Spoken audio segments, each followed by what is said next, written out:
Hello everyone, welcome to my YouTube channel. So, there are certain things in aviation which you should know at all points of time. You cannot go wrong about certain topics. No one will forgive you if you miss on those specific topics, which are one of them is the 1 in 60 rule. अगर आप ये गलतियां करके आ रहे हो ना then no one is gonna forgive you for this, ठीक है? So let's understand the 1 in 60 rule in the most simple and plain manner. 1 in 60 rule आपको क्या कहता है? The simple and simplest funda. This rule states that if a pilot has 60 miles, if a pilot has traveled 60 miles, 60 mile अगर एक pilot travel कर रहा है then an error in track of 1 mile, तो इस 60 में से 1 माइल का ट्रैवल करने पे error is approximately 1 degree. 1 degree की एरर है, ठीक है? अगर एक पायलट ने 60 माइल्स ट्रैवल किया है 60 माइल्स, तो हर 1 माइल पे every mile that he has traveled he made error of 1 degree. Understood?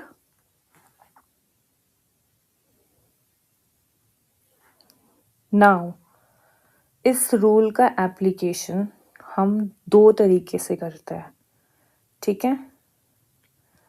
जब हमें रेंज या हाइट ऑफ एन एयरक्राफ्ट निकालनी है रनवे से, ये रनवे है, ठीक है? अब हमें ये एयरक्राफ्ट है, ओके? ये एयरक्राफ्ट है। अब अगर हमें रेंज निकालनी है या फिर इस एयरक्राफ्ट की हाइट निकालनी है या फिर इसकी रेंज निकालनी है, ठीक है?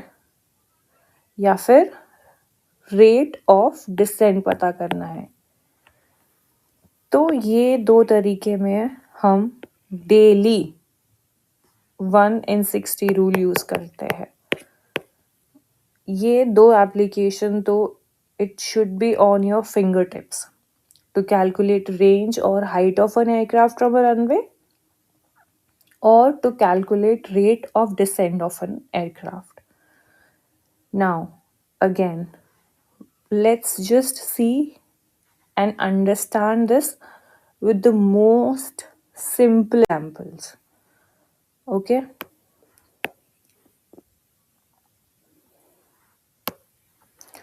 To calculate range or height, the rule of thumb to follow is that for an x degree glide slope, ठीक है? The height of an aircraft will be, ये एयरक्राफ्ट है, इसका हाइट की बात हो रही है, ये इसकी हाइट की बात हो रही है, approximately x 100 feet at a range of 1 nautical mile. ये है रेंज, डिस्टेंस, ये 1 nautical mile है। अगर ये x है ना और ये 1 nautical mile है, तो ये x 100 है, क्योंकि हम ऑब्वियसली डिस्टेंस, एयर डिस्टेंस जो है फीट में लेते हैं, ओके? तो अगर ये 3 डिग्री है, for example, an aircraft on 3 degree glide slope, ठीक है, 3 डिग्री ग्लाइड स्लोप से हम लोग डिसेंड कर 3 डिग्री ग्लाइड स्लोप है, ठीक है, at a range of 3 nautical mile. This is 3 nautical mile. So what will be this? 3 degree into 100 into 3.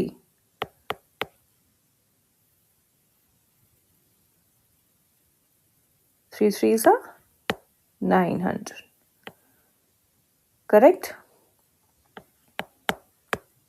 So this distance in feet is 900.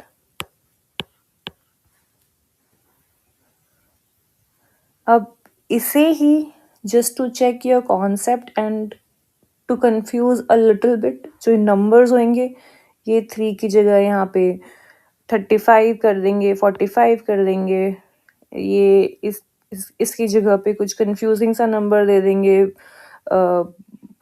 तो basically this is the concept, ठीक है, इसे आप एकदम simple digits में समझें और फिर practice from the question bank, so your concept will be crystal clear, और ये भूलना नहीं है, कभी भी नहीं भूलना है। Again same, to calculate rate of descend of an aircraft, अगर मुझे रेट ऑफ डिसेंड कैलकुलेट करना है, रेट ऑफ डिसेंड मतलब कि हाँ, मतलब रेट ऑफ डिसेंड यार, हाँ, तो रेट ऑफ डिसेंड हमें कैलकुलेट करना है of an aircraft. The rule of thumb to follow is that for a 3 degree glide slope, the rate of descent required to maintain the glide slope is ground speed multiplied by 5. ये हमें 3 degree glide slope है, ये हमें maintain अगर करना है, अगर हमारा एयरक्राफ्ट यहाँ ना जाए या फिर यहाँ ना जाए, ये 3 डिग्री ये मेंटेन करना है अगर हमें, तो क्या करना है, ground speed multiplied by 5, simple, that's it, कुछ ज़्यादा नहीं करना हमें, ठीक है। For example, an aircraft on approach to runway with 3 degree glide slope at a ground speed of 100 knots. ये एयरक्राफ्ट है, ठीक है, इसकी ग्राउंड स्पीड हमें दे दी है 100 नॉट्स।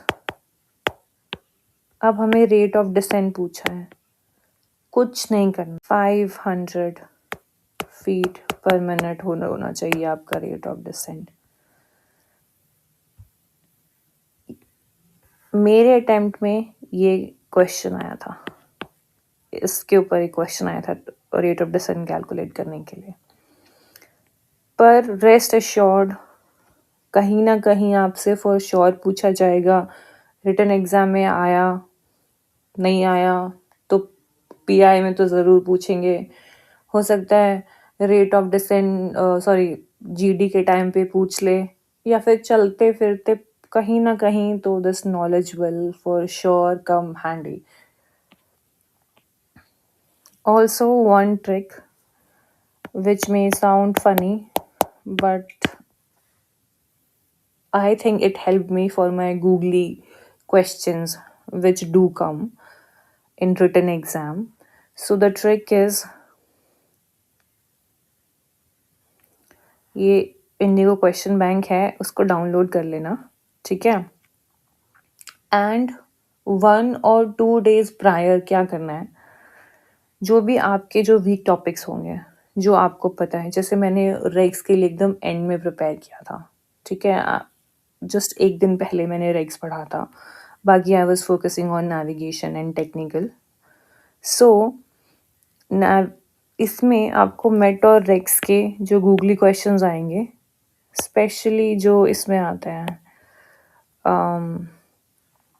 रेग्स में REM साइकिल एक्सेट्रा एक्सेट्रा, जो गूगली क्वेश्चंस आएंगे उनके लिए just read the question from Indigo question bank and only read the right answer. तो आपके ना सबकॉन्शियस माइंड में चले जाता है वो कि मतलब on your own you also won't realise, लेकिन आपके सबकॉन्शियस माइंड में ना यू विल फील कि यार यही आंसर है. I am just saying this for regs and met, not for navigation and tech. Okay, so for example, see, the second freedom of the air is right to land for a technical stop. The convention with deals with offenses against penal law is the Convention of Tokyo. अगर आप लोग याद हैं, अच्छी बात है, वो याद करनी है कन्वेंशंस और conventions, freedoms, annexes. I've already made the video also.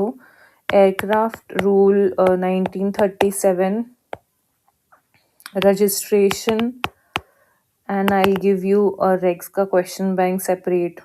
Important question banks जो होते हैं, I think that will have 10-15 questions which Air India ज़्यादा focus करती है. तो आई थिंक कासा के लिए भी इट कैन हेल्प यू, और इंडिगो में भी, बिकॉज रूल्स तो यार रेग्स कभी चेंज नहीं होने वाला है, वो जो हिस्ट्री है वो हिस्ट्री वैसे ही रहने वाली है.